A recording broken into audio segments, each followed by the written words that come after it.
Thank you, Mr. Ferris. So this item came up recently from a former county employee.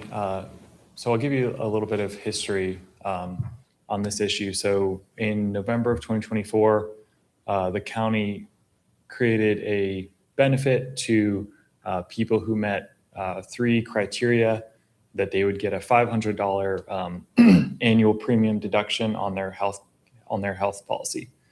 So the three criteria were that they have minimum 15 years of service, that they have been on the county health plan for minimum of 5 years, and that they retire unreduced with the county. So for those of you who don't know, unreduced is a term in the VRS world, meaning you have hit the number 62.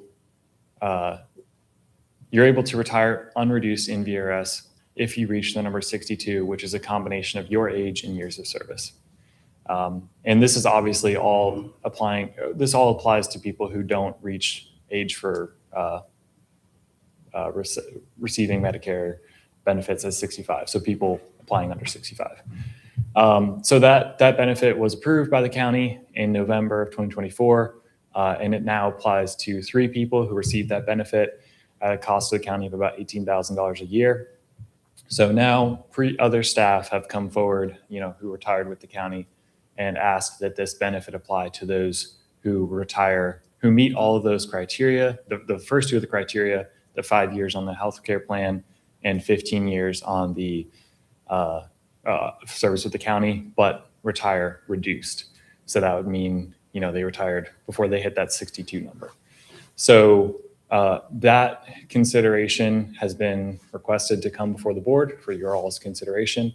The staff recommendation is that, let me say, first of all, that is a valid concern and question about the policy, since it seems to apply inequitably currently, based off that distinction that it's not purely on years of service alone.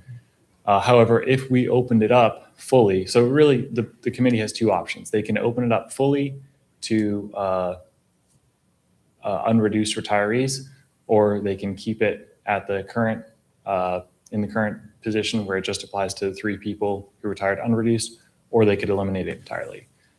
So if you go to the next tab, if we opened it up to all employees who retire with the county reduced, you would have you'd have 25 people eligible for it currently for the benefit. And then within 3 years, you would have 40 people eligible for it. So that this chart just shows that, obviously with redacted information, the amount of people that would be eligible for that benefit. So it's important to note here, this benefit was originally approved and done to help incentivize recruitment and retention. But as you see here, if you have 40 people eligible for it, it's incentivizing more people to take advantage of that benefit, aka retire. So the recommendation of staff at this point would be to just eliminate it entirely across the board, as opposed to picking sides on one side or the other, or opening up to potentially 40 people, costing the county $240,000 in future years. Any questions? Any comments?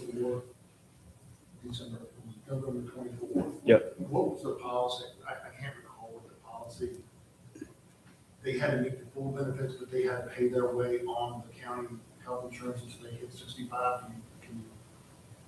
Oh, yes. So they can stay. So that's an existing policy, and I'm not proposing we change that they can stay on the county health insurance plan as long as they have been on it for at least 5 years when they retire, until they hit 65, and they pay their way.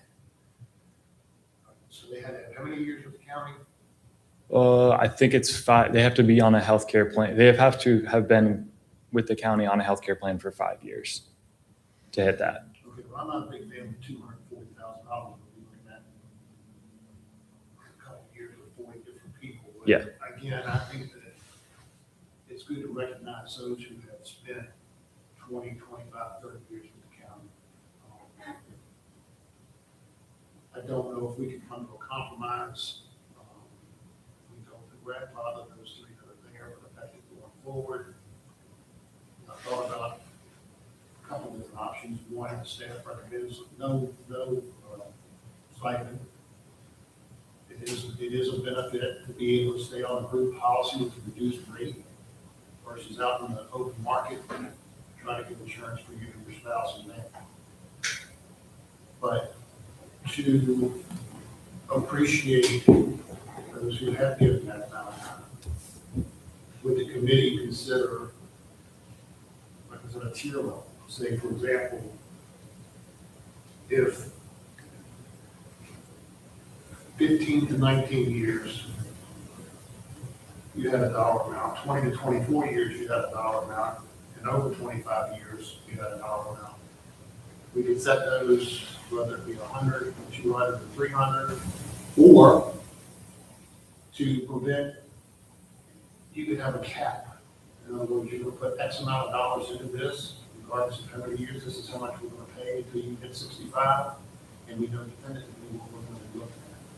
But I'm up for discussion, I'd like to hear you guys' opinion on it anyway. Ms. Shell, did you? I would, Oh, if please, you allow me. I will allow you.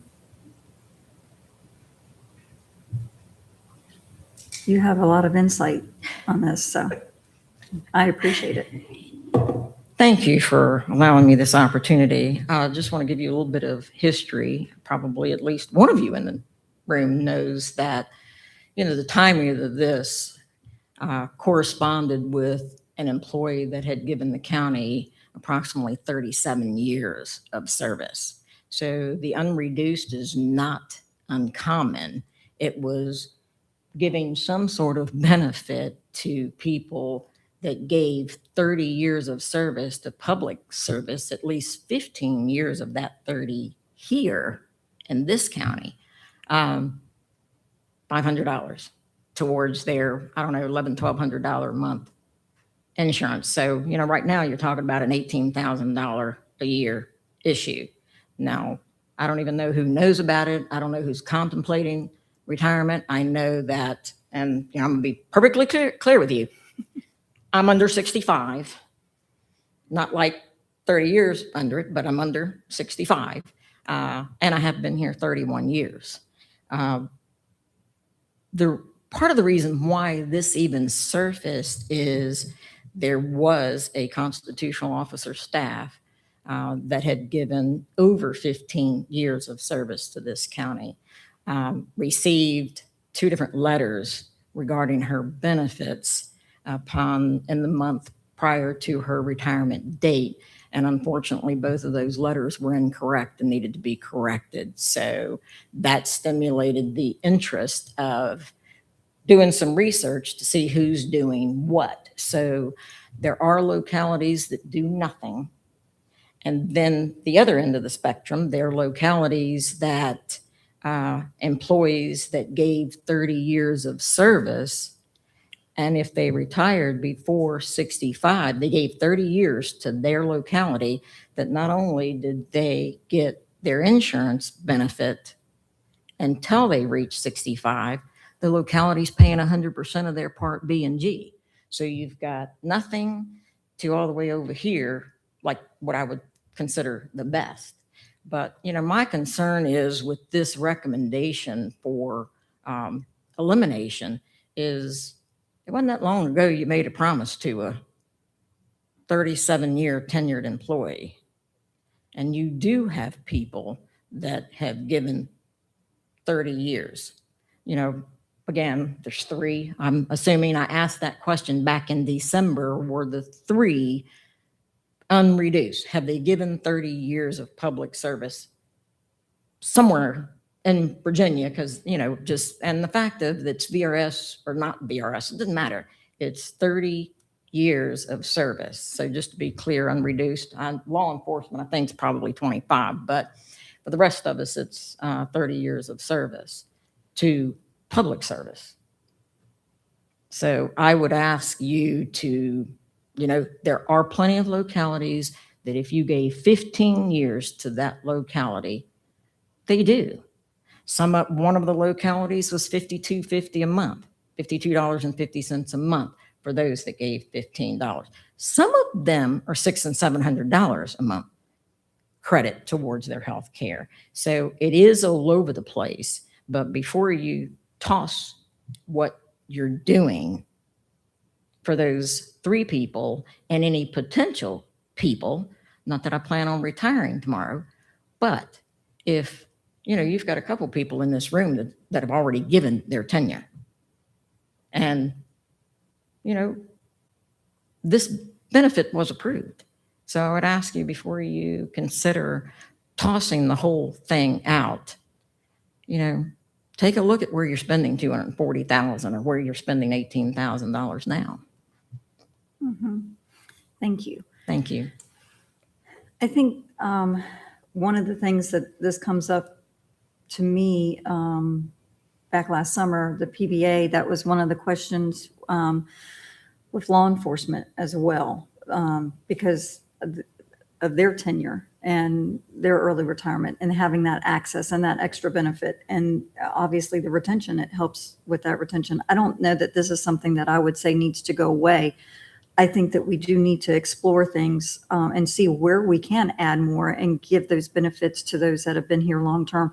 However, today might not be the day that we put that into place into budget. So I'm thinking maybe it would be a good goal strategically for us to do a little bit of planning for once. And let's look at where we could maybe implement something of that nature, say 3, 5, 7 years down the road.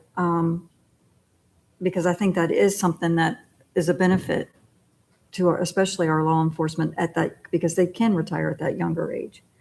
But I wouldn't be inclined to, doing anything drastically and making this a policy today. But I think it would warrant that exploration as to what long-term we might be able to put into place and plan for. I would agree. It's a complex, subjective situation, and it definitely requires more review and discussion. I would say that we let it sit for now, but follow up and enter your suggestions and others and figure out what we can afford. I agree with Supervisor Bates. We don't want to be looking at $240,000 in a couple of years. But at the same time, to your point, there's a lot of recognition that is deserving. And so I don't have the answer right now. I don't think any of us do. It's, like I said, complex and subjective, but it's worthy of pursuing. So I would say let it ride and follow up, plan another meeting to where we've got preparation and we've got solid ideas and see how it goes from there.